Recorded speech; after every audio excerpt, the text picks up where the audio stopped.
Hello, Life Groups, and welcome back. We're so excited that you're gathering once again, and hopefully you were at church this past weekend where we started a brand new series that called Thankful.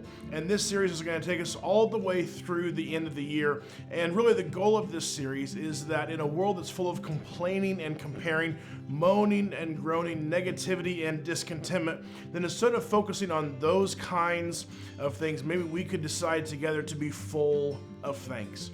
Throughout this series, we're going to look at the gratitude and the thankfulness of 8 distinct people in Scripture. And all of these people had challenges, just like you and I do. And they all had questions, and they all had plenty of reasons to be thankless. And through their stories, our hope is that you can be encouraged to make this a season focus on what we have rather than what we don't have. Today, the central character of our story is a woman named Hannah, and Hannah is married to a guy named Elkanah who had another wife named Peninnah, which was common in that culture, but Peninnah was able to have children and Hannah was not. And the problem is that Peninnah, the one who could have kids, would take every opportunity to belittle and provoke Hannah simply based on the fact that she couldn't have kids. Year after year, it was the same. It just felt redundant, and she never let up. But I think Hannah had finally had enough, and Scripture tells us that in her deep anguish, Hannah prayed to the Lord, weeping bitterly.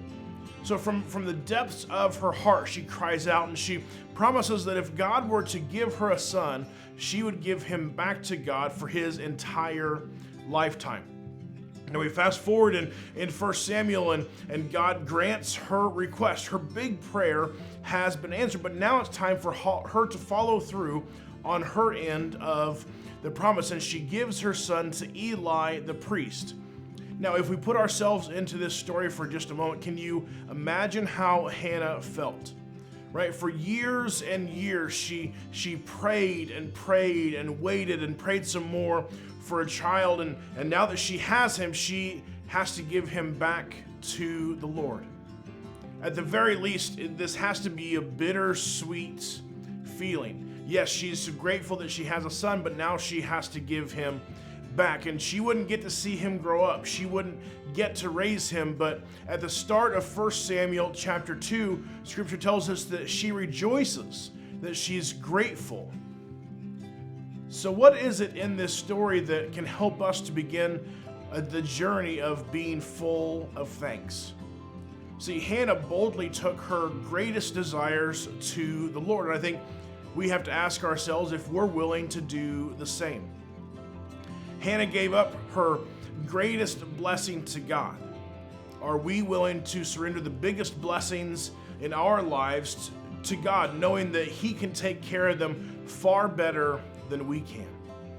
Hannah knew that the best place for her son was in God's care. Do you have a desire to thank God for what you have, even when it's not what you'd prefer or even when it hurts? And lastly, Hannah praised God fully for what she did have. And I think so many times we tend to focus on what we don't have instead of what we do have. And so I think that as we start the journey of a life full of thanks, these things can be a great place for us to start. Enjoy your discussion today.